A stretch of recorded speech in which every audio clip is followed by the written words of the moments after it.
Salam Rahayu, salam pedot del.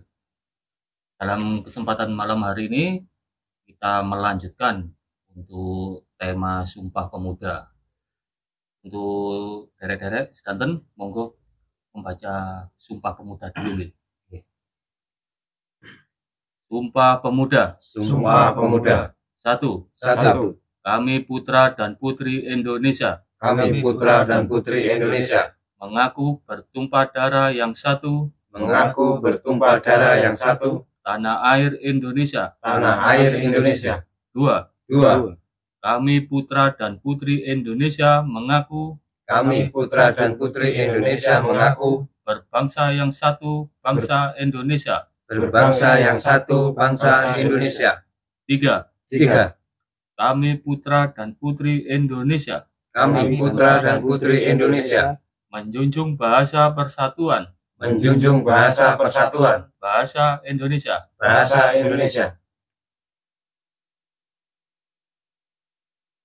Monggo lanjut sesuai dengan rencana yang kemarin-kemarin untuk pembahasan lebih intens lagi tentang Sumpah Pemuda. Mungkin yang kita obrolkan lagi dari fakta-fakta yang ada pada waktu Kongres Pemuda yang kedua, Kongres kedua.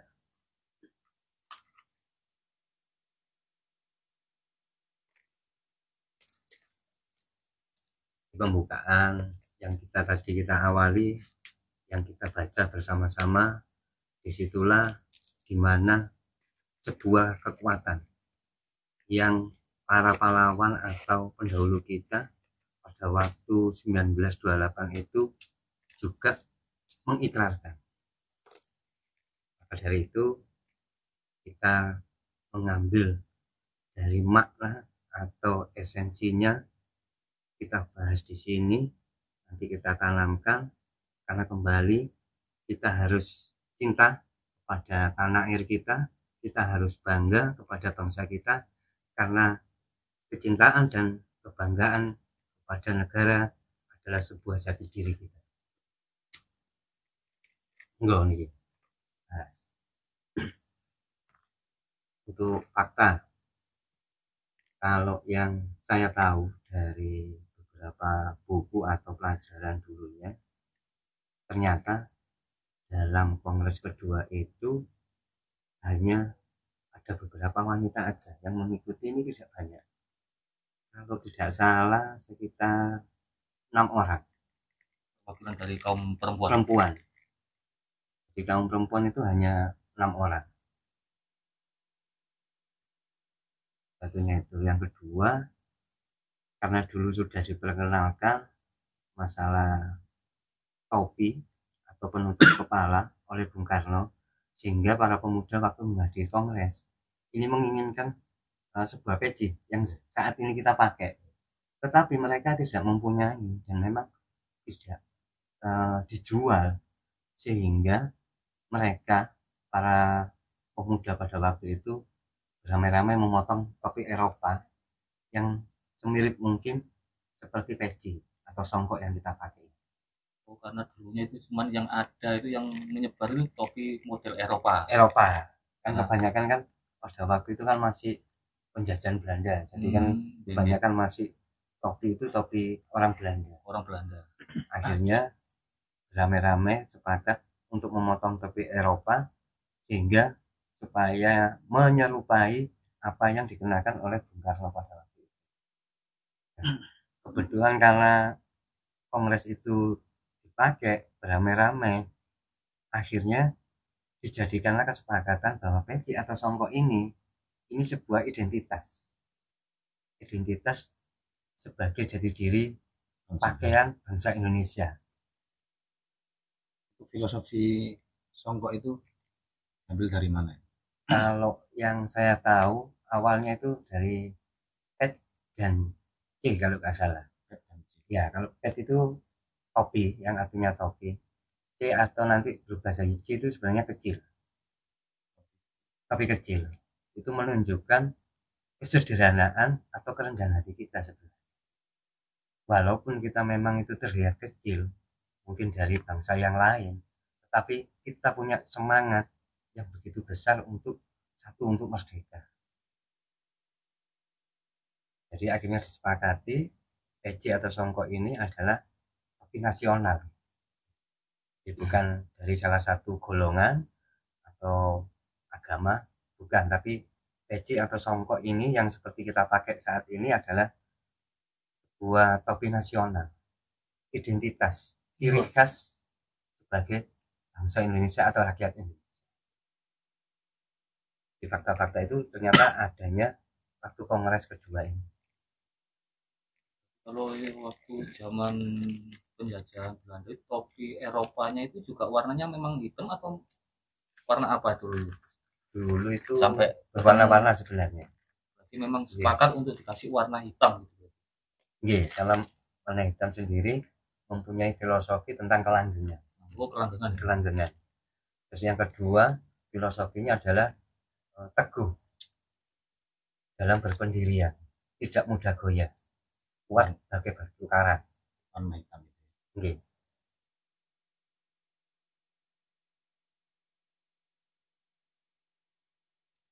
Mungkin banyak yang terjadi pada waktu kongres kedua itu fakta-fakta sebenarnya.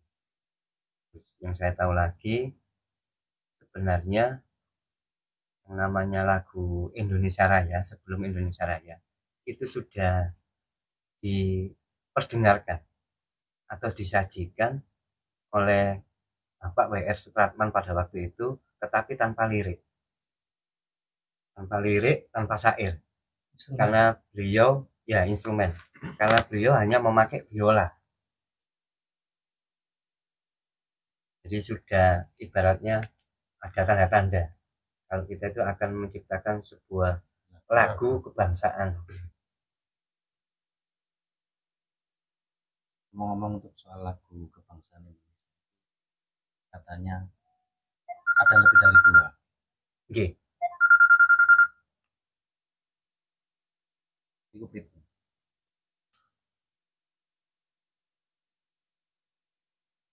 Kalau masalah lagu atau lirik yang terdapat itu ternyata ada 2, sebenarnya tidak 2, karena mengalami yang namanya penyempurnaan dari yang awal.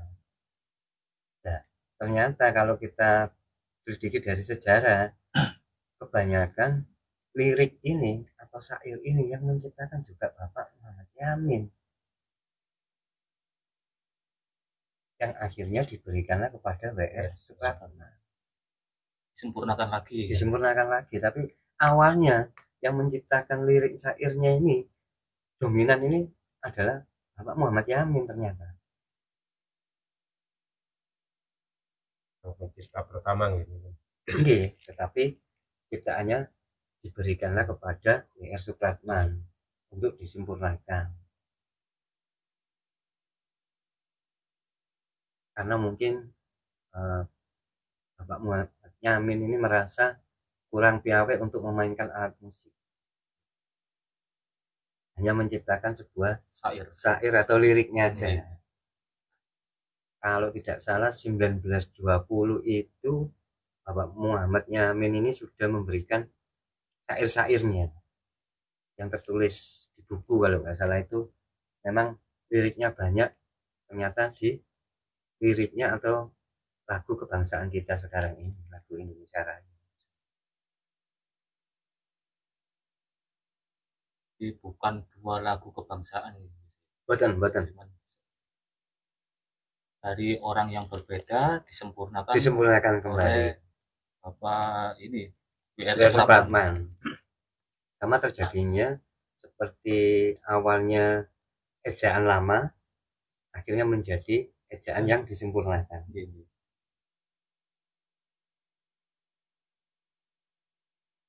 Fakta lagi, ternyata pada waktu kongres itu dijaga ketat oleh kepolisian Belanda pada waktu itu.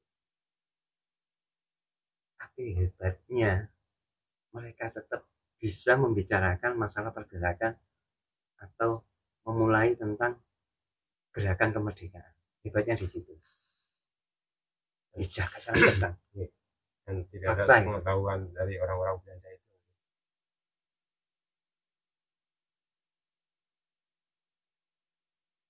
Dijaga sangat ketat. Jadi untuk penyempurnaan syair itu dijaga ketat. Bukan waktu Bukan, kongres. bukan waktu Waktu kongres. kongres. Waktu kongres masalah mengikrarkan tentang Sumpah Pemuda. Karena kan termasuk fakta sebenarnya kalau Sumpah Pemuda ini diberikan setelah kongres itu. Karena waktu kongres itu kan belum ada dinamakan Sumpah Pemuda.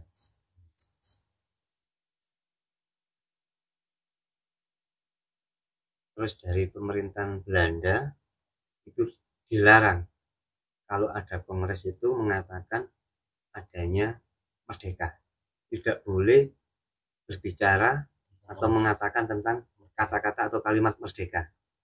Tetapi sebanyak orang yang mengikuti kongres itu bisa mengkondisikan tidak ada yang bicara tentang kemerdekaan. Tetapi dalam batinnya atau jiwanya satu-satu masing-masing tetap berbicara tentang merdeka, hebatnya seperti itu. Tidak diucapkan. Terlontarkan secara lisan. Itu fakta yang Karena mungkin nantinya bisa merusak suasana, istilahnya gitu. Pasti akan dibubarkan. Rencananya. Pasti akan dibubarkan. Karena memang sudah pelarangan. Tidak boleh. Dan kehebatan lagi di situ. Untuk mengkondisikan orang banyak, ini enggak semudah yang kita bayangkan. Padahal khawatir karena kita itu kalau mengkondisikan orang banyak itu sangat sulit. Mungkin salah satu nanti keceplosan untuk ngomong masalah pergerakan atau ngomong masalah tentang merdeka. Berarti wujudnya kita bicara, hatinya juga bicara. Bicara sebenarnya. Itulah kehebatannya waktu. Beliau-beliaunya kumpul itu seperti itu. Makanya ada kekuatan sebenarnya. Hatinya rapat itu ya. Kekuatannya luar biasa.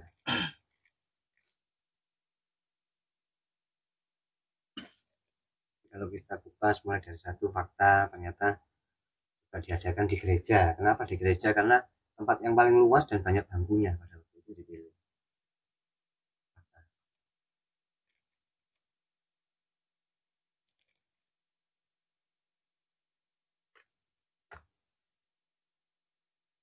Mungkin dengan ada sebuah wacana atau mungkin informasi tentang fakta-fakta Sumpah Pemuda muncul. Ini fakta. Nah, ngomongnya asumsi ya. Bukan fakta.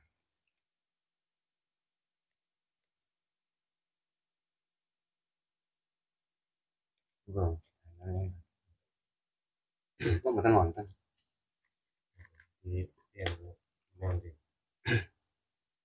Sampun. Panjenengan, saya memberikan kesempatan kepada panjenengan supaya juga untuk tema Sumpah Pemuda ini kita benar-benar bisa bicara semuanya di sini. Apapun nanti tentang Sumpah Pemuda ini kan sebenarnya luas. Dan apa yang panjenengan nanti inginkan kepada generasi muda, kepada generasi bangsa ini seperti apa dalam Sumpah Pemuda ini? Ada yang namanya menemukan fakta-fakta lagi.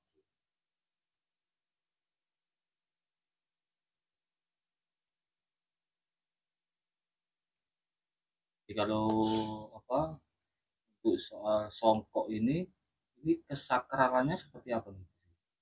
Sampai dibikin istilahnya menjadi songkok nasional. Memang kalau dibuat untuk nasional, awalnya itu Bung Karno yang benar-benar caranya itu untuk mengiklankan kepada dunia, harus punya ciri khas yang beda. Beliau ini nggak sembarangan membuat seperti mungkin kita orang awam atau orang biasa. Dengan laku-laku tirakat, kalau orang Jawa mengatakan seperti itu, cara-cara kekuatan spiritualnya itu memang ditonjolkan dan dilaksanakan oleh beliau untuk menunjukkan bahwasanya songkok atau peci ini benar-benar identitas tapi yang membawa tentang kewibawaan. Luar biasanya beliau seperti itu. Diartikan sebuah mahkotanya ya. Iya. terlihat kecil, sederhana tapi berwibawa. Simpel kan? Iya. Berwibawa. Kan dari negara-negara lain kan topinya kan beraneka ragam misalnya, Nggih, bermacam-macam macam-macam. bentuknya. Tapi memang yang paling simpel ini ya topi songkok ini. Songkok. Apa mungkin kalau topi songkok seperti ini kan saya mungkin orang jenengan ini didamel nggih. Ini mungkin asli dari Indonesia nggih.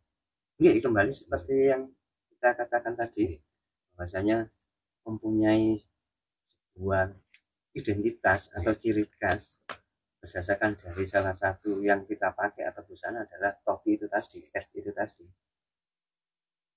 Negara lain tidak punya sudah. Nggih, tidak ada. Kalau ada yang ngembalin berarti kan bukan ciri khas atau identitas kita. Apa soal Sumpah Pemuda sendiri, kalau untuk sekarang ini kondisi kaum milenial kalau disebutnya sekarang kan, apa itu sudah mewakili dari isi Sumpah Pemuda itu sendiri kalau menurut obrolan ini?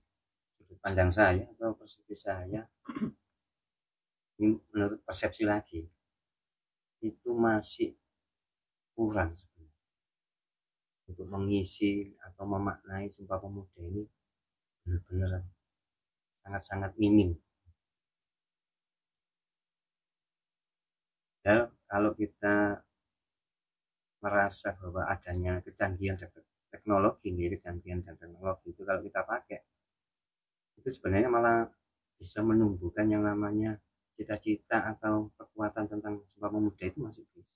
Jadi bukan alasan kalau teknologi ini akan mengganggu tentang sejarah atau tentang masalah Sumpah Pemuda, masalah Pancasila, masalah kemerdekaan, tidak. Justru malah memperbanyak kekuatan-kekuatan itu terlahir dari digital, tentang informasi, mungkin kan media sosial, itu kan ada. Karena lebih luas mungkin ya untuk penyebarannya. Contoh salah satu itu dengan cara apa? Masih mengamalkan. Pertama kita tahu ini, kita sebutkan aja produknya adalah mesin atau pencarian, itu namanya Google. Di Google itu kalau kita memang punya jiwa masalah tentang cinta kepada negara kita bisa searching apapun bentuk sejarah yang ada di dalam negara kita.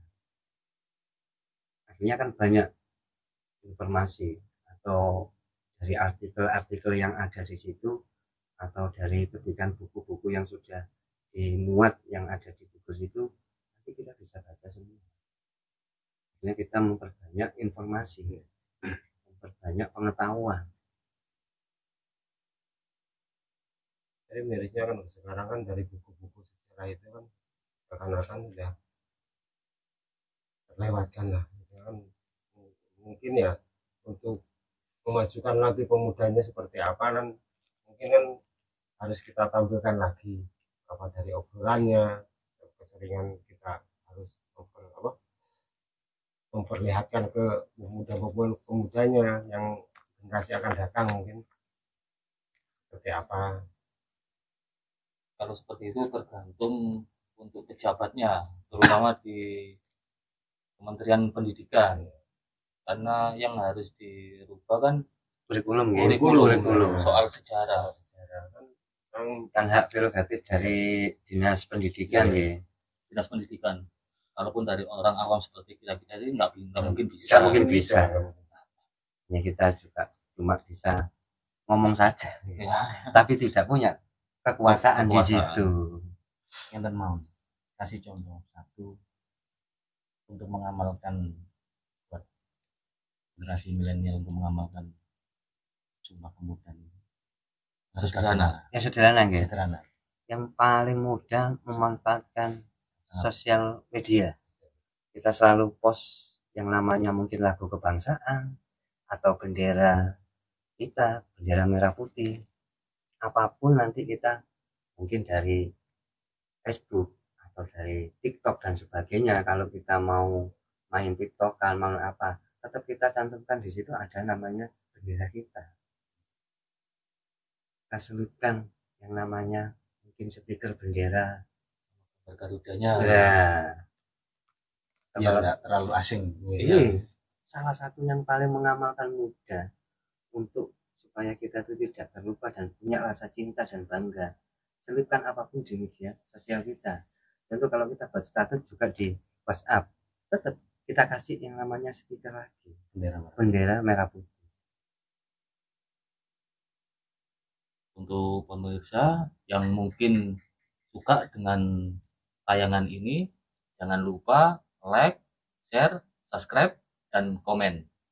Kita tunggu nih. Kita tunggu. Barangkali ada yang mau tanya, Itu sudah. silakan bisa tanya di kolom komentar. Monggo.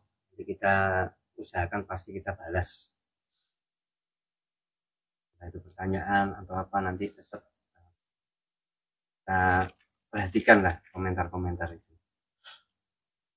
Kembali lagi itu, ini masih pokoknya yang paling sederhana yang mudah dilakukan adalah hal seperti itu, memanfaatkan teknologi digital melalui medsos. Generasi milenial seperti itu untuk mengamalkan, untuk menancapkan yang namanya bangga terhadap bangsanya, terhadap negaranya. Kan sederhana itu, sederhana. Semua orang, semua kalangan bisa melakukan. Iya. Contoh walaupun yang galau sekarang mungkin anak muda nggih. Waduh, patah hati, bro. Guys, tapi aku tetap cinta sama Indonesia walaupun cintaku sudah dinodai atau dikhianati. Gitu loh. Ya, Mbak. Itu kebanggaan juga kritikan keras. Contoh misal, makanya kita berikan contoh kepada pemirsa yang melihat di channel kita ini. Tentunya seperti itu. Jadi kita tidak akan menunjukkan harus seperti ini, harus seperti ini. Yang simpel aja dulu, yang mudah dilakukan seperti itu. Mungkin panjenengan sebagai cinta silat nanti waktu ngepost apa kasih stiker, apa kasih stiker. Jangan lupa bendera merah putih. Tetap. Akhirnya kan ingat, apapun beda organisasinya, apapun nama organisasinya, ternyata tetap merah putih di belakangnya.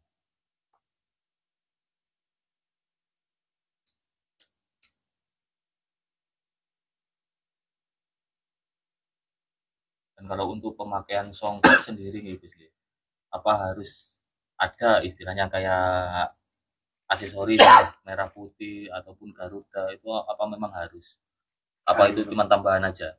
Kalau untuk keharusan itu dilihat dari aturan-aturan di mana harusnya dipakai kalau untuk aksesoris tambahannya seperti pin merah putih atau Garuda yang saya pakai di sini.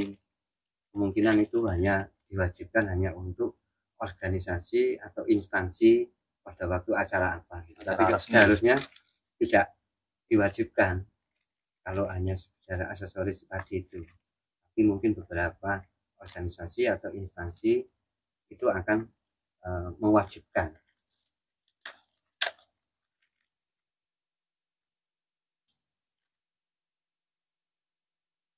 Hebatnya kan simpel.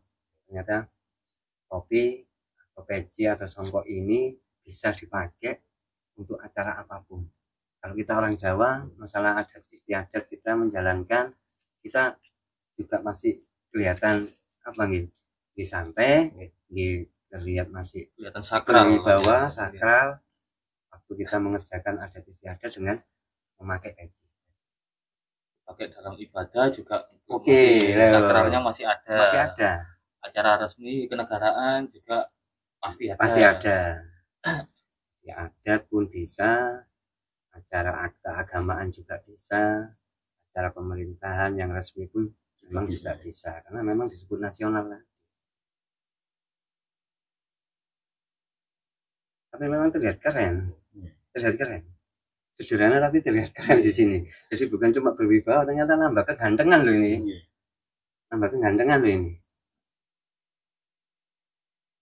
Film dhewe lah minimal daripada nanti ngenteni ya tadi film sampai pemirsa film dhewe.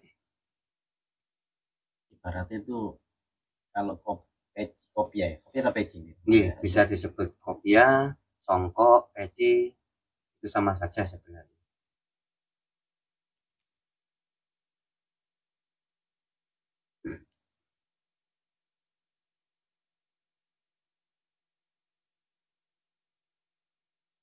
Mungkin kalau di Mas Ipung sebagai dari salah satu PSHT kan juga masih memakai peci nggih, kopiah nggih. Dalam acara-acara resmi nggih. Wajib itu. Wajib loh, malah mewajibkan akhirnya. Mewajibkan. Pasti ada salah satu organisasi atau instansi itu mewajibkan juga memakai peci, mungkin nanti juga memakai aksesorisnya. Garuda atau merah putih.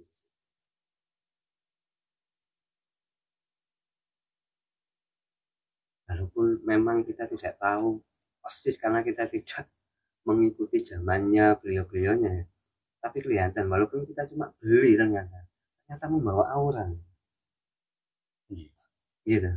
Ternyata bukan masalahnya sekarang atau kemarin tidak, ternyata ada esensinya di situ.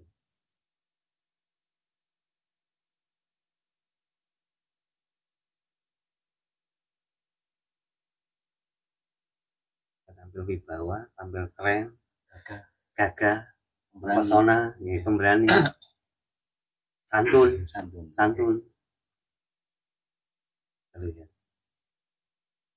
Dimulai hari ini ya, terutama yang ada di sini, kita menggaungkan di media sosial kita masing-masing untuk mencantumkan entah itu bendera ataupun lambang Garuda. Dan jangan lupa kalau acara pakai peci atau kopi atau songkok ya. Kembali biar kita tidak kehilangan identitas kita sebagai warga negara Indonesia. Kita tunjukkan kembali kekuatan Sumpah Pemuda itu minimal lewat memakai kopiah sekarang. Syukur-syukur dengan acara yang besar-besaran ini Mas Ibu. Jangan cuma 17 Agustusan toh. Jadi bangsa luar itu mulai ketakutan dengan kekompakan kita. Mulai dengan adanya persatuan lagi di sini. Karena ini merupakan pertahanan terakhir bangsa kita. Benar. Itu wujud kita benar-benar akan melakukan perlawanan, akan merebut tentang yang namanya kemerdekaan kita dengan masalah busana. Awalnya aja kopiah ini, songkok peci ini awalnya menunjukkan bahwa kita itu benar-benar akan melakukan perlawanan, akan merebut kemerdekaan. Karena kan negara sebelah kan juga pakai yang namanya songkok. Cuman beda motif. Jadi mungkin kan di acara-acara tertentu, kalau acara-acara kayak 17-an mungkin kita semua kalau misalnya pakai pensi yang kelihatan wah ada kekuatan sendiri nantinya. Jadi kan selama ini kan mungkin kan kalau ada 17-an, hari-hari apa kenasionalan lah, dan belum pernah yang memakai banyak orang lah, masih kita ya mirisnya seperti itu. Kok bahasa-bahasa kita ini semua terlewatkan dengan kebiasaan-kebiasaan yang dulunya sudah dipakai oleh para leluhur lah, kayak pensi kan mungkin kan sekarang itu kan dianggap apa ya, maksudnya mungkin ini hari ini kan kita semua kita pawaikan lah, kita ramaikan bahwa pensi itu sebagai lambang mahkota jadi diri Indonesia di sini. Jadi mungkin kan dengan acara-acara 17 Agustus kita memakai pensi seperti ini, keagamaan kan kita kelihatannya doa lebih bersama, kelihatan sakral. Biasanya kita lakukan di kampung kan mungkin doa yasin dan tahlil. Kalau kita memang datang, kalau bisa memang kita harus pakai kopiah ini atau peci ini sebagai tadi rasa cinta kita kepada negara, kita tunjukkan lewat acara keagamaan. Di agama ini oleh cinta kepada negara ini.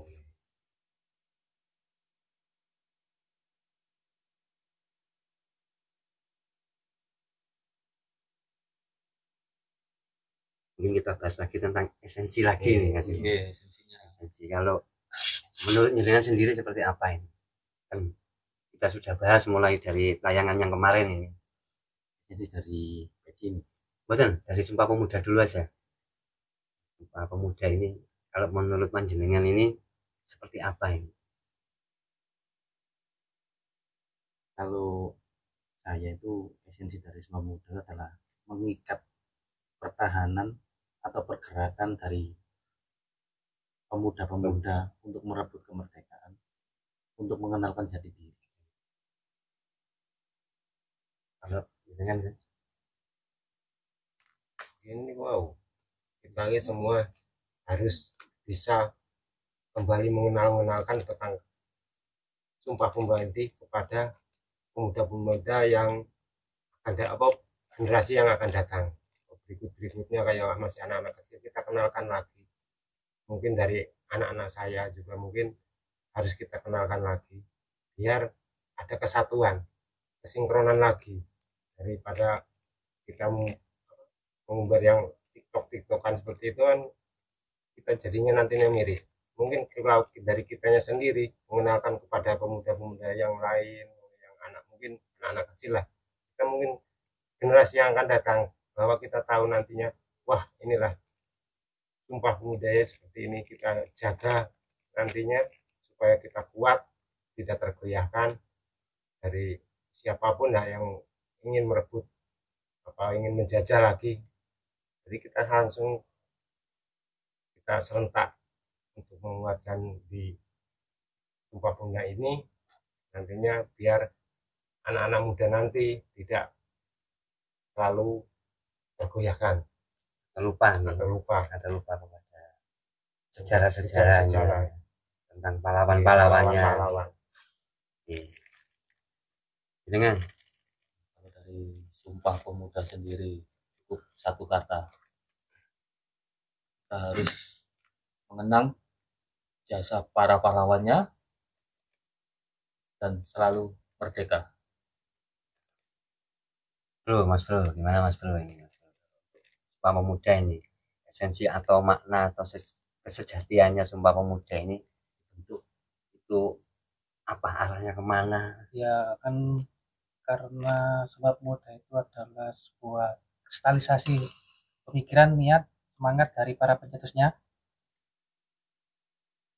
Pada itu kita harus menerapkan, mengajarkan, mengenalkan apa itu arti Sumpah Pemuda kepada generasi sekarang dan masa depan, untuk mencintai tanah air, bangsa, bahasa, dan budaya. Oke. Yang penting merdeka. Oh iya, pasti. Merdeka bukan dari lahirnya aja ya. Oh iya. Itu dalam batinnya. Merdeka Jepun Jero. Justru kalau dari Sumpah Pemuda itu merdekanya dari batinnya malah. Merdeka itu gaspol. Kalau remis, Yang penting Buddha. Jadi memang kembali kalau masalah esensi, kita punya masing-masing persepsi ya. Memang seperti itu memang harus kita pahami, kita hayati, kita lakukan, kita praktekkan. Jadi mending kita itu memberikan contoh yang nyata, walaupun satu atau dua daripada 1000 nasihat tapi tidak terlaksana. Akhirnya generasi muda akan menganggap juga kita itu omong doang, omdo. Kita contohi hal-hal yang sederhana.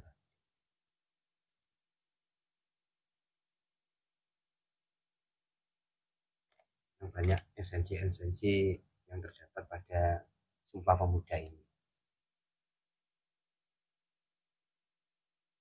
Realisasi tentang semangat, hanya memang dulu itu semangat, atau kalau orang Jawa tadi mengatakan juga mustika perhatian atau namanya prihatin, dalam bentuk menegaskan cita-cita berdirinya sebuah negara. Ada lagi yang mengatakan pilar atau tonggak, sebuah sejarah pergerakan untuk memerdekakan. Saya sendiri adalah sebagai sumber di mana rasa persatuan dan kesatuan pada semua rakyat, terutama di rakyat Indonesia, untuk mempertahankan dan untuk memerdekakan baik di dalam dirinya pribadi dan untuk bangsa. Sebuah sumber. Mungkin zaman dulu saya bisa mengatakan esensinya mungkin sebagai ujung tombak dan sebuah badai. Badai itu badai perlawanan semangat untuk merebut atau supaya kita itu tidak akan pernah terjajah lagi, untuk mengusir. Badai ini adalah untuk mengusir kekuatan kita. Badai ini adalah kekuatan kita untuk mengusir para penjajah.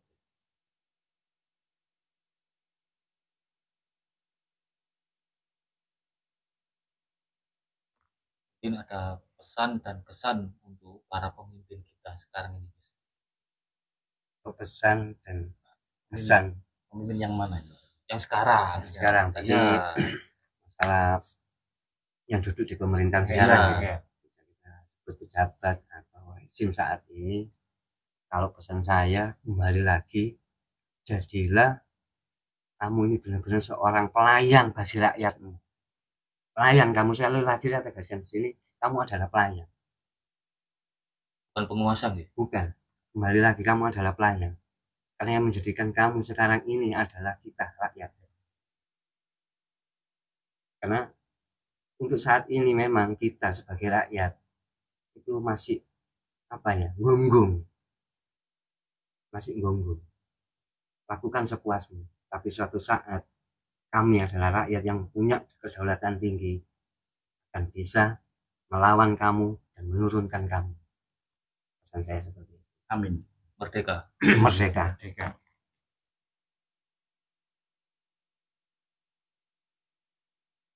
Ini bukan satu tindakan makar gitu. Bukan. Oh, enggak. Ini semangat. Kedaulatan. Kedaulatan. Rakyat juga punya hak. Kecuali kalau kita mau merubah dasar-dasar negara atau undang-undang, ini disebut kita makar. Dan kalau kita membawa senjata, kita bisa dikatakan kudeta. Tapi di sini kita menyuarakan kembali. Karena kita adalah kekuatan terbesar di negara ini, adalah rakyat. Jadi kembali lagi juga bagi rakyat yang dimanapun, terutama yang menonton tayangan ini, mari kita satukan komando, satukan suara, satukan langkah. Kita benar-benar akan merdeka, mempertahankan Indonesia seutuhnya, dan kita akan makmur bersama, dan kita akan maju bersama menjadi penguasa di dunia. Jadi semangat ini. Ya, sampai merinding ini. Harus, jangan sampai terpecah belah.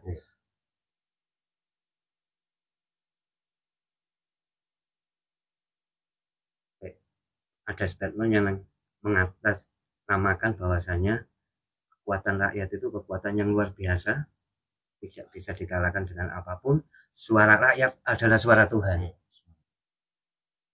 Bersatu kita teguh, Bercerai kita tuh, jangan kawin lagi.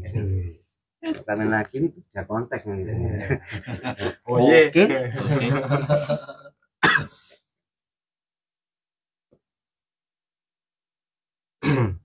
Ada yang pernah mengatakan itu bangsa lain itu kalau menjajah Indonesia itu yang bukan takut karena tentaranya, tapi takut karena Rakyatnya, benar.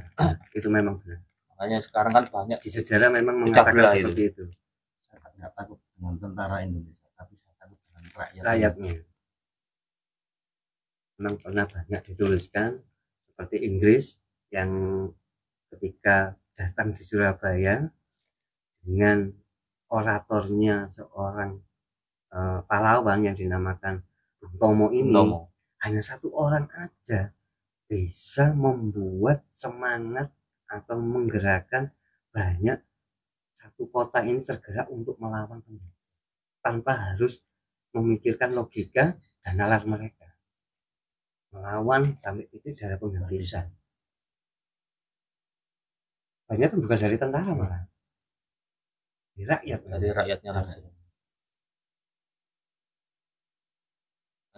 Dari bangsa luar yang ingin menjajah Indonesia kan kesulitan ini. Nah, tapi dengan cara mengadu domba. Ini yang banyak sekarang ini kan gitu. Selalu pada adu domba. Kita akhirnya dimusuhkan oleh saudara kita.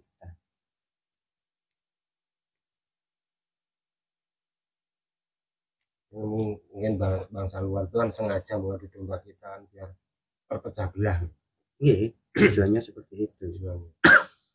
Nah, ingin menjajah lagi, ingin menduduki Indonesia lagi. Hanya kalau kita kaji kembali, memang kita itu harus benar-benar bangga terlahir di negara Indonesia, khususnya di Pulau Jawa. Tidak ada permintaan kita tidak pernah meminta kepada Sang Pencipta atau Tuhan untuk lahir di Jawa dan di negara Indonesia. Itu kita tidak pernah meminta. Itu sebuah anugerah ini. Karena di mana memang negara ini benar-benar gemaripah original.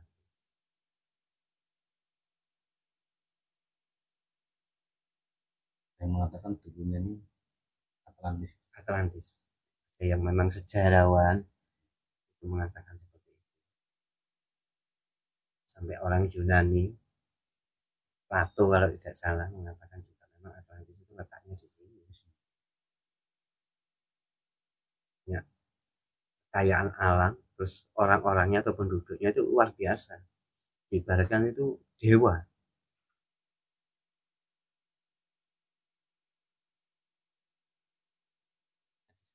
Negeri para dewa kan dulu gitu. Nih, para dewa, negeri kayangan.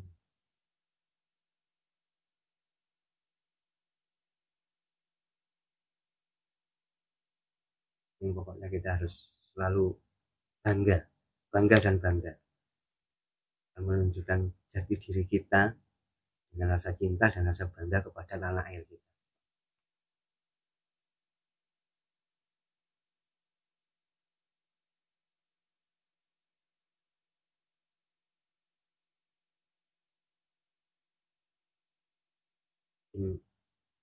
Biar agak mencair lagi, ada kata-kata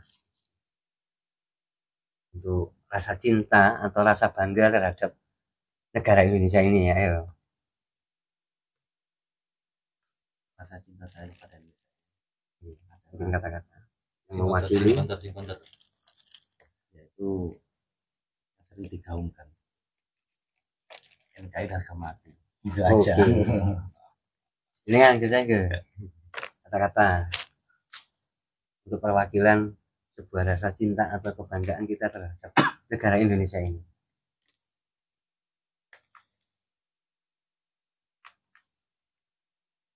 Dari saya ya, untuk para pemuda yang lain, tingkatkanlah persatuan biar jangan terpecah belah. Oke, itu Apa nih? kata-kata. Iya, kata-kata untuk mewakili rasa kita itu cinta dan bangga kepada negara kita, tanah air kita ini. Cinta pada negara Indonesia suatu kebanggaan dan suatu kehormatan buat saya bisa lahir di tanah Indonesia. Ayo Mas Bro, Mas Bro, ayo. Bela negaramu seperti kau mencintai kedua orang tuamu. Oke. Satu lagi. Dulu, Embo. Semangat kata semangat. Kasih semangat nih lagi kelas ini. Kalau engkau ingin merebut Indonesia, langkai dulu kopiku. Karena kopi juga termasuk kekayaan di mana Indonesia akan dikenal sebagai negara banyak kekayaan dari penghasil kopi yang paling banyak dan paling nikmat. Ya. Kopi Indonesia paling diburu di dunia. Loh enggak memang. Brunei mawon buru kopi Indonesia. Belanda Kan termasuk hasil bumi yang menjadi ciri khas Iya, kopi. kopi.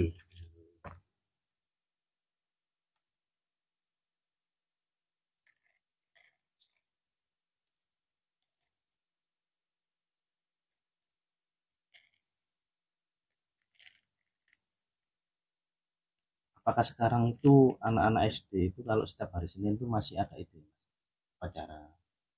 Masih kalau Kalau di SD SD. masih. Kalau di SD SD negeri Masih, masih. SMP? SMP masih kayak masih. Pokoknya mulai SD, SMP, SMA itu masih adakan upacara kalau setiap hari Senin. Nah, kalau saya lihat ya, mungkin di fakultas apa ya, kayak universitas itu malah tidak ada sama sekali. Harusnya malah ada Harusnya nih. ini malah ada. Karena sudah disebut gelar Maha. mahasiswa. Nah, maha. Harusnya Harusnya memberi contoh. Memberi contoh. Kan itulah malah mirisnya kalau di universitas sudah tidak diadakan lagi upacara-upacara seperti itu. Ya karena sebutannya sudah yang paling tinggi karena mahasiswa, karena maha. Kalau bisa upacaranya itu Senin sampai Jumat. Ya, setiap hari. Kalau bisa. Maha dia. Kalau maha. ya, sudah mahal. Tapi kok kelihatannya sudah nyepelek loh.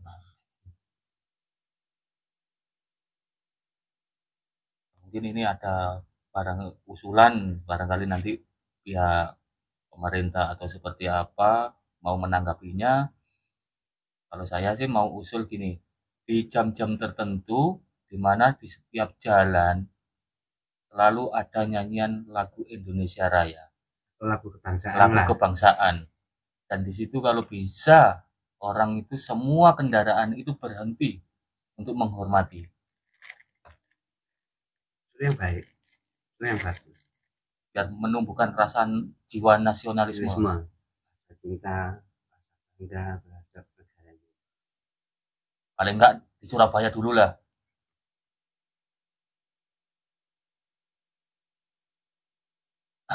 Mungkin bisa juga di lampu merah itu stopan. Ya. Kan? Karena kan di Setopan kan banyak ini, banyak istilahnya suara dari mungkin dari Pak Wali Kota sendiri. Kalau sekarang ada himbauan darurat narkoba, itu diganti aja. Jadi yang Lagu lebih nasionalisme. Lebih nasionalisme karena memang itu untuk menumbuhkan rasa-rasa cinta, rasa nasionalisme pada negara kita. mungkin dari daerah-daerah yang lain barangkali wonten usul. Mbok menawa diterima, rak lumayan. Jenenge ngobrol gitu. Dirungono karemu ora dirungono urusanmu. Yang penting kita cukup untuk mengeluarkan unek-unek kita sebagai rakyat. Kalau lagu untuk mengheningkan cipta tuh yang menciptakan siapa? Lagi kalau mengheningkan cipta itu ada sendiri. Kita bisa searching mungkin. Kita bisa searching. Tak kok Mbak Google sih. Nah, disinilah kalau kita mau memanfaatkan yang namanya teknologi, ternyata akhirnya kita akan menambah pengetahuan tentang sejarah. Karena ini benar-benar lupa. Kita akui memang kita juga kurang, makanya kita mau duduk di sini bahas seperti ini itu bukan berarti kita itu terlalu super masalah nasionalismenya, enggak. Kita mau duduk karena memang kita mau belajar, mau belajar, mau berusaha lebih semangat, lebih ingin tahu tentang Indonesia. Nah, niki Truno Prawit, seorang komponis kelahiran Solo. Seniman nggih, seniman. Pelaku sejarah dari staf musik keraton Surakarta. Menyanyikan cipta ini wajib dibawakan dengan hikmat. Yang mengawali juga Presiden Soekarno pada tahun 1958.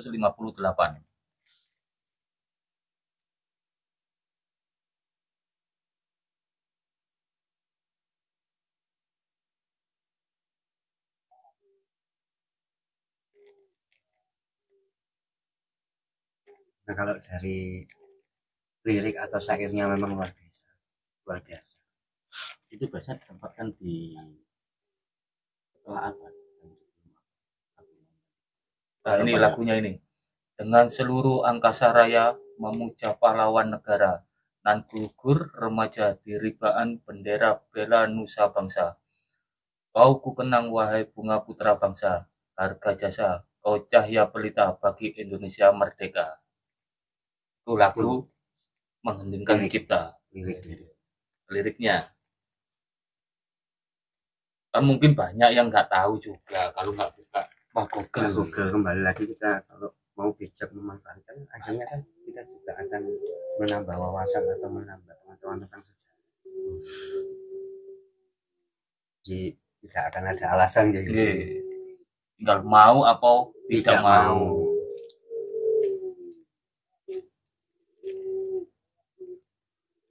Kalau untuk pelaksanaan lagunya sebenarnya kebanyakan kan memang waktu upacara, terus waktu tabur bunga.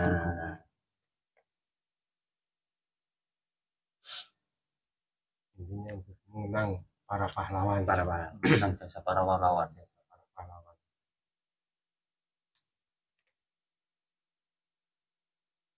Beliau-beliaunya sudah bertumpah darah oleh peperangan. Kita tinggal menikmati dan mengenang sejarah-sejarah itu.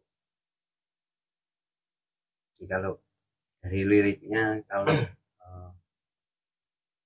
penjaringan tadi membaca, jelas kan ada yang namanya angkasa. Angkasa raya. Berarti memang kembali lagi memang benar itu kalau dari keraton Surakarta ada yang namanya spiritual Jawa di sini.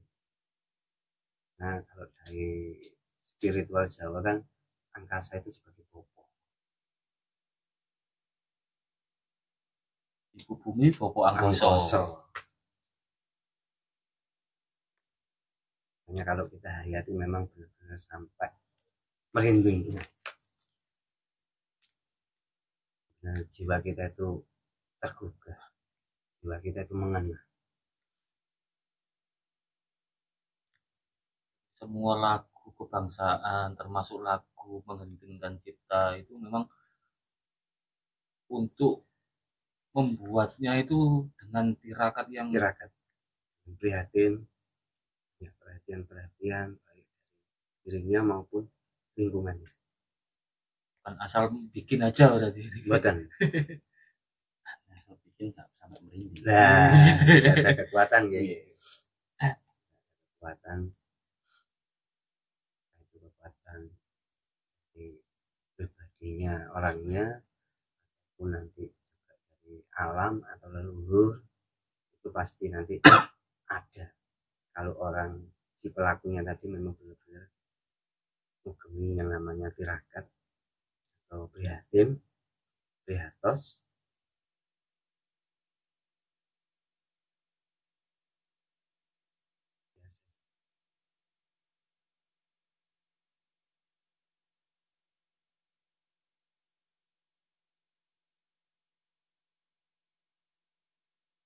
lagu kebangsaan kebanyakan sekarang itu kurang dikenal oleh itu ya generasi muda. harus mencintai dan melestarikan budayanya dulu untuk ke arah memajukan negara Indonesia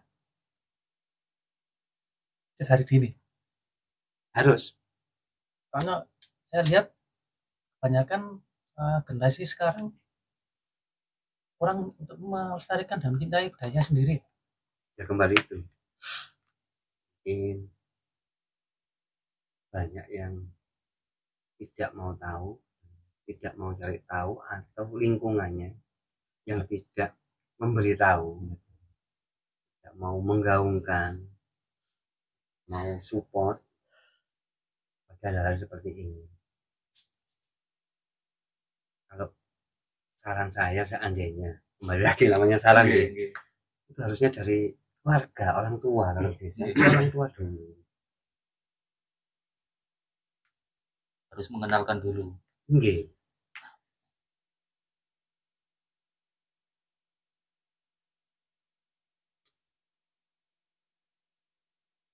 sibuk apapun kita, dan ini tidak terkait dari ekonomi ataupun tidak, kalau bisa memang harus kita perkenalkan tentang masalah sejarah atau jiwa-jiwa nasionalisme kepada anak-anak kita. Syukur-syukur diajak dapur bunga. Ini langsung prakteknya di situ. Langsung prakteknya di situ. Hanya kalau di Pedodel ini ya malam tirakatan 17 Agustus itu selalu ada acara menabur bunga di Makam Pahlawan. Ibu sendiri pernah ikut nggih. Kita berkunjung di beberapa taman makam pahlawan yang ada di Surabaya.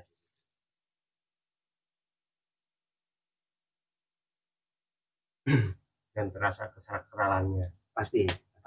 Makanya Mas Ipung menyarankan kalau bisa generasi muda ini, terutama kalau dari keluarga ya anak kita bawa di situ untuk langsung praktek tentang tabur bunga. Karena mau tidak mau nanti ada sesuatu kekuatan energi di situ akan merasuki kita, akan menyadarkan kita, mungkin tidak untuk saat ini, tapi mungkin besok pasti itu nanti akan ada.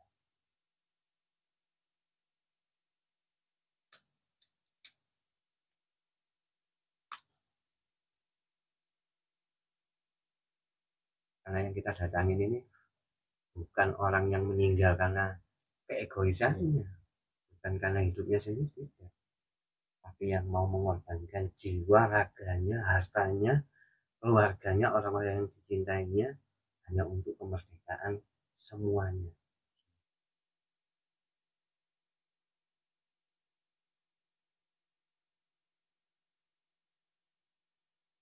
Nah, kalau kita tahu semboyannya sampai slogannya beliau-beliaunya itu main sekarang, karena merdeka atau mati. Itu kalau kita hayati luar biasa, pasti akan jiwa kita itu sih. Dan kalau merdeka atau mati itu jalan untuk merdeka ya melalui kematian. Iya. Sama-sama merdeka sebenarnya. Iya. Merdeka dalam kehidupan ataupun merdeka dalam kematian.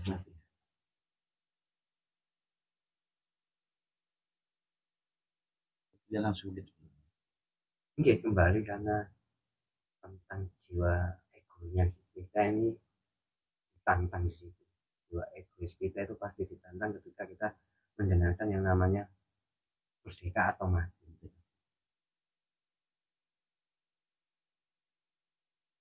Mukti utawa mati.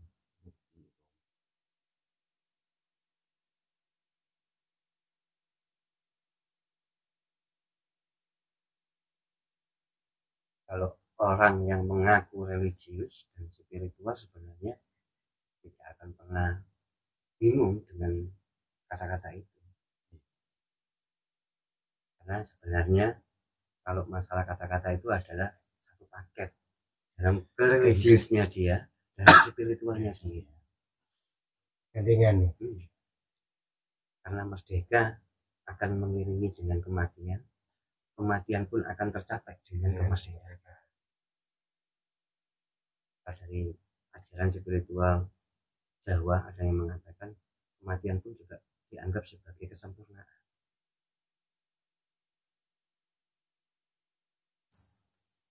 Kesempurnaan apa? Kesempurnaan hidup.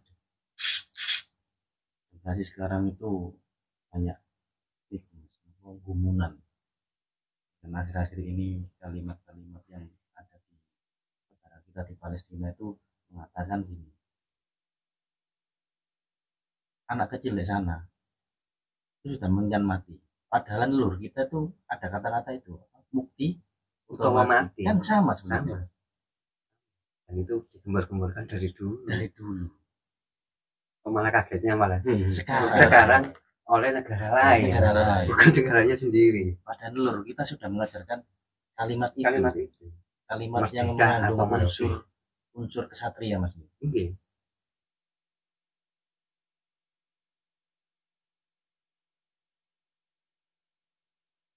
Itu mungkin dari kita kita nyata orang tua kita yang tidak mengenal Kalimat para itu, leluhur. Ya nggak salah juga generasi sekarang. kalimat itu walaupun hanya terdiri dari beberapa kata, kita kaji memang luar biasa. Kata-kata itu pun juga salah satu kekuatan unsurnya itu menempel kepada Sumpah Pemuda. Tanpa adanya kata-kata merdeka atau mati, mukti utawa mati, juga tidak akan terbentuk yang namanya Kongres kedua. Berhenti dari Kongres ke-1.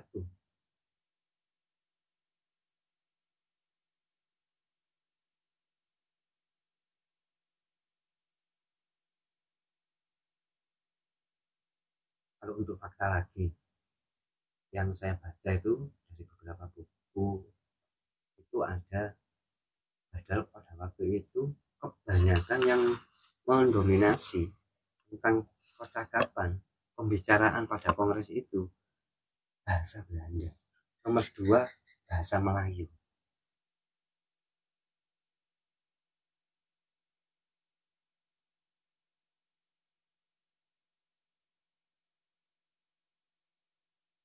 Tetapi akhirnya kok malah kompak, malah sepakat bisa mendirikan bahasa sendiri, Bahasa Indonesia.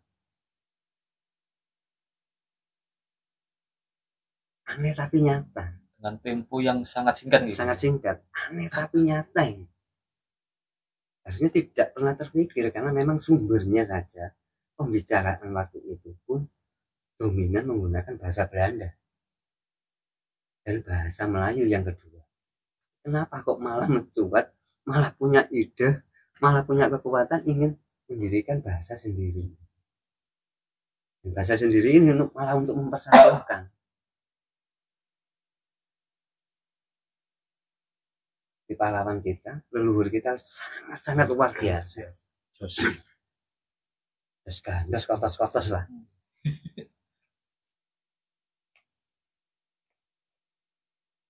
Pokoknya gak rugi apa ini.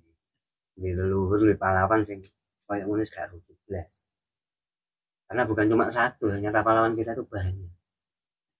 Superhero kita itu banyak. Mungkin dari Gus Ferry ada kata-kata bijak dengan bahasa Jawa yang bisa kita gaungkan soal Sumpah Pemuda.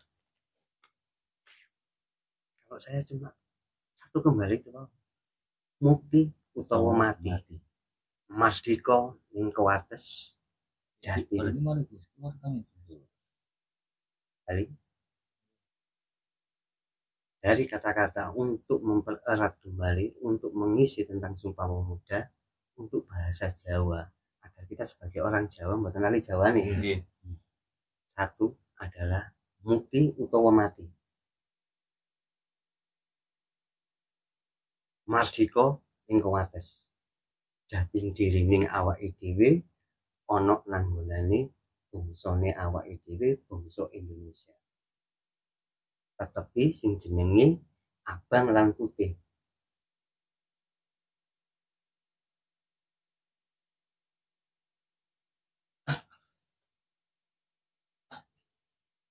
Mungkin kata-kata bijak sesuai ajaran Jawa mungkin. Ajaran Jawa. Ajaran Jawa gitu. Nggih. Karena mengandung nasionalisme di dalamnya, kalau kita kaji kembali kekuatan religius dan spiritual di situ ada. Mukti utawa mati. Merdeka atau mati.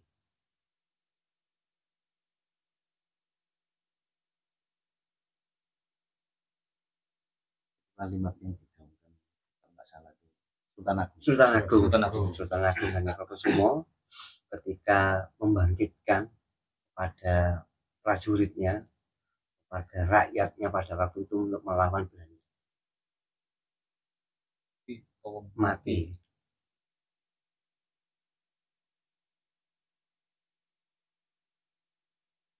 Lihat, tegas lan maneges. Kalau tegas berarti secara legal fisik, maneges terdapat kekuatan di jiwanya.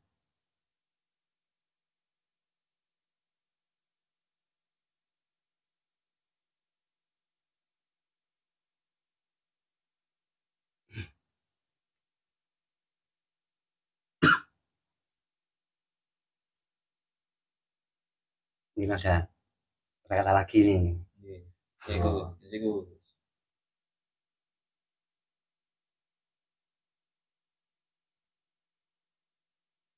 Kekuatan spiritual dan religius kita buktikan kepada cinta kita kepada negara, cinta kita kepada bangsa. Jadilah rakyat Indonesia yang seutuhnya, dan rakyat Indonesia yang benar-benar menjadi contoh sebagai rakyat yang terbaik di dunia. Kata-kata secara umum, secara bahasa Indonesia. Bahasa Indonesia. Jadi podo ngerti kabeh.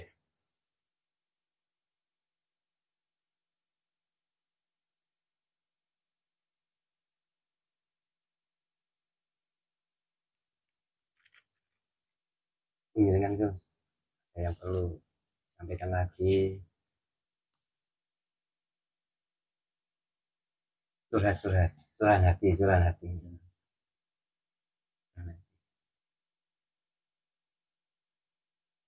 Biar kita itu benar-benar merdeka.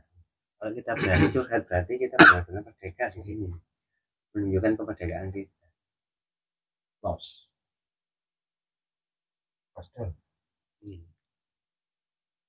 Kalau dari saya ingin saya bercerita nih, kalau dari lambangnya bendera kan ada merah putih. Seperti apakah dalam arti merah putih itu?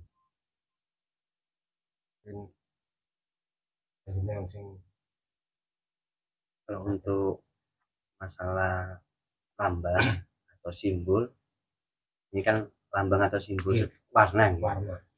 Itu juga luas dan banyak, nanti kita kaji di dalamnya secara umum atau nasional atau secara religius dan spiritual, tapi di tayangan berikutnya.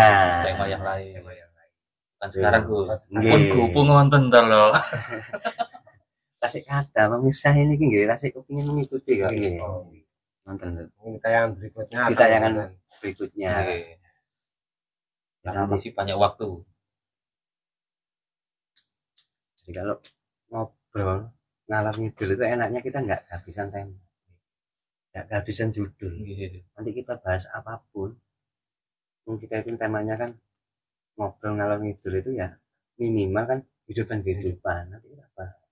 Belum nanti kita membahas masalah orang tua, belum membahas tentang anak, belum membahas tentang saudara. Banyak nanti yang kita bahas, yang kita kaji, yang kita ulas buat ngobrol-ngobrol malam ini, kita dokumentasikan, kita sampaikan, mungkin bisa menjadi persepsi atau menjadi sebuah motivasi. Ya monggo. Dan kita kalau pentingnya lagi nanti mungkin bisa dibahas di sini soal ajaran Jawa yang seutuhnya, Gus. Seutuhnya karena bukan berdasarkan dari Padepokan, Nyon Sewu, bukan dari Paguyuban, tapi kembali ke kasana yang benar-benar memang Jawa ya. Yang disebut kebanyakan sekarang itu ya kejawen, itu sebenarnya itu ajaran Jawa, bukan dari ajaran Padepokan atau Paguyuban. Karena kan gini, kebanyakan orang kan taunya kalau Jawa itu menyangkut soal dukun lah dan klinik yang hal-hal yang negatif gitu. Makanya mungkin di channel Pedodol ini bisa diluruskan. Salah satunya pengurusan ya pada waktu kita pembahasan saat ini. Sesungguhnya kalau ajaran orang kejawen atau orang Jawa itu berani atau senang ngobrol tentang masalah negaranya, tentang negaranya, harus bisa. Untuk orang kejawen harus bisa, tapi kalau nggak bisa perlu dipertanyakan. Kejawen sih sendiri. Perlu ditanyakan, apalagi sudah mengaku namanya spiritualis. Kalau nggak paham tentang masalah negaranya, pengetahuannya nggak luas, ini perlu tanda tanya besar. Kalau ajaran orang Jawa, semakin kamu berbicara tentang spiritual, kamu itu pengetahuan akan luas. Karena banyak yang namanya info-info atau masalah hal yang lain akan disampaikan, baik secara intuisi, dari arti tentang kekuatan batin kita itu akan menangkapnya, atau berdasarkan tentang panca indera kita, baik itu mendengar, membaca, bergaul, itu kepada yang namanya sasmito. Kalau tentang intuisi itu tadi, tentang respon jiwa kita, itu disebut waskito. Makanya harus berani, harus tahu, harus senang tentang ngomong masalah kenegaraannya, nasionalisme, dan punya jiwa patriotisme. Itulah spiritual orang Jawa atau Kejawen. Seperti itu. Mboten nggih, yen sewu. Bisa dinilai sendiri nggih. Bisa dinilai sendiri. Mungkin nek kula sing nilai mungkin sangatno kula niki mengada-ngada. Jadi nanti biar bisa dibedakan antara orang Kejawen ataupun Paguyuban, orang yang memanfaatkan kejawennya. Tapi goalnya adalah patriotisme. Patriotisme. Karena sebuah langsung bentuk perilakunya. Prakteknya. Harus berani. Orang spiritual harus berani. Karena tahu ajarannya tadi. Mukti atau mati kalau orang Jawa. Dan itu bisa diterapkan dalam kehidupan pribadi kita yang paling mendasar. Ajaran mukti atau mati. Kalau kita sebagai anak berbakti pun juga bisa. Kita kalau sudah berumah tangga juga bisa.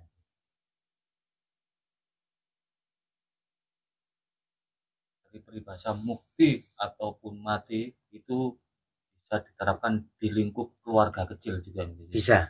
Kalau saya berarti sebagai kepala rumah tangga, sebagai seorang suami, dan sebagai seorang bapak.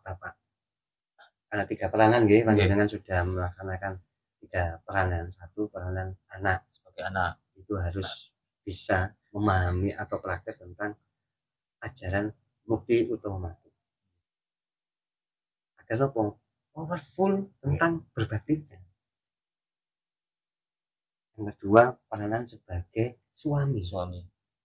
Kembali kekuatan penuh atau powerful, semangat yang menggebu-gebu, semangat yang tidak akan kendor dengan bukti utama mati untuk garwonya.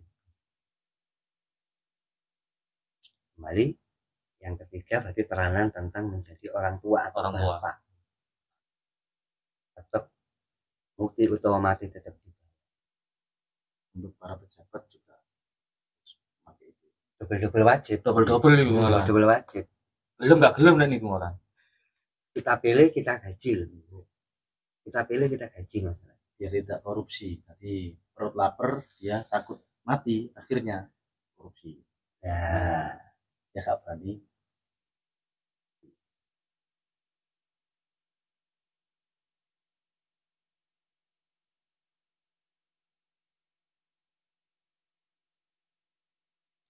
Kalau kita ngomong masalah pejabat atau rezim yang saat ini, sebenarnya kita tidak mengkritik, kita cuma mengingatkan. Sebenarnya tidak mengkritik,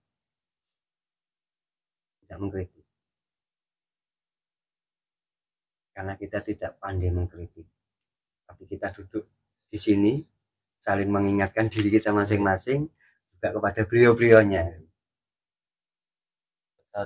Mencurahkan isi hati aja. Kalau memang merasa dikritik ya monggo. Tapi enggak kan. Tapi harus benar-benar segeralah berubah para pejabat atau rezim untuk memegang amanat rakyat ini, harus segera benar-benar istilahnya semangatnya atau untuk melaksanakan amanat ini benar-benar maksimal gitu. Karena rakyat sebenarnya ini masih mau memaklumi, masih santuy menghadapi. Tapi kalau lama-kelamaan, ya mohon maaf, saya tidak tahu kedepannya seperti apa. Kalau para pejabat atau para rezim yang sekarang ini tidak segera benar-benar memenuhi tentang amanat rakyat. Sebentar lagi kan istilahnya menjelang pesta rakyat. Ya minta tolong manfaatkanlah itu bagi yang mencalonkan dan lain-lain, benar-benar memanfaatkan untuk kedaulatan rakyatnya, bukan memanfaatkan biar bisa berkuasa. Padahal dulunya dia juga statusnya sama loh, seperti kita rakyat juga loh. terus kita jadikan sebenarnya dia itu pelayan, tapi lupa. Nama majikannya kita. Iya, tanpa kita dia juga tidak bisa jadi. Jadi sebenarnya harus sama-sama berjalan seiring biar ada keharmonisan tentang mengisi kesejahteraan, kemakmuran di Indonesia.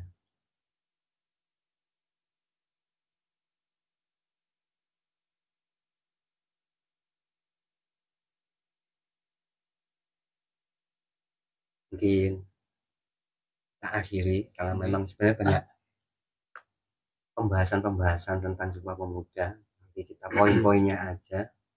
Semoga bisa bermanfaat bagi kita semua, bagi para pemirsa yang di channel kita ini. Semoga kita tetap selalu bangga dan cinta. Inilah sumpah kita, inilah tanah air kita, inilah bangsa kita, bahasa persatuan yang harus kita junjung inilah untuk mempersatukan kita. Kembali lagi bahwasanya ini sumpah kita, ini sumpah pemuda kita, maka kita harus merdeka. Merdeka.